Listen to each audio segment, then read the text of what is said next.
For those patients that are here for the very first time, you're part of the family. Welcome to us.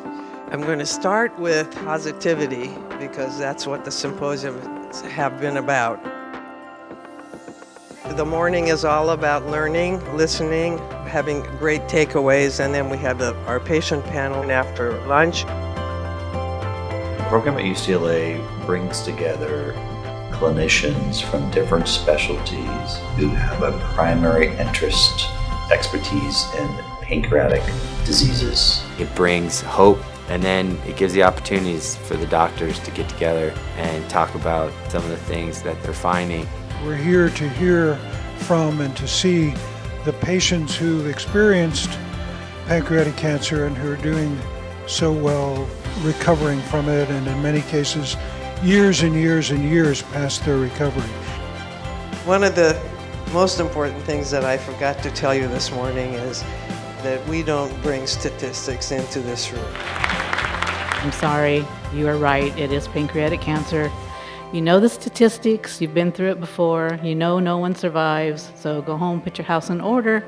But in the meantime, let's start treatment so we can at least give you the best quality of life for the short life you're going to have. Every once in a while I meet him in the hallway, and it's very, very justifying on my account to be able to say hello to him and give him a hug and say, remember, I wasn't going to survive 6 months. I'm going on 15 years on April 1st. I was diagnosed in July of 2015 and got my all clear in May of last year. I was on a bad news and negative news ban. I didn't watch local news on television. I put a big request out to anybody I knew anybody that had a good experience with pancreatic cancer and was a survivor to please call me.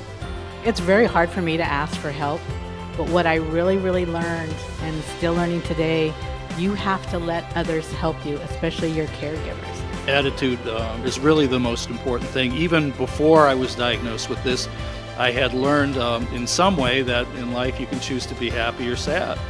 I just want to thank Aggie and the whole UCLA medical team for allowing me to be here, where if I would have stayed at the small community hospital, for sure I would not have been here. And I remember after hearing the words from the doctor, I went into the car, I turned on the radio, Bob Marley sang to me, every little thing's going to be all right, and it was.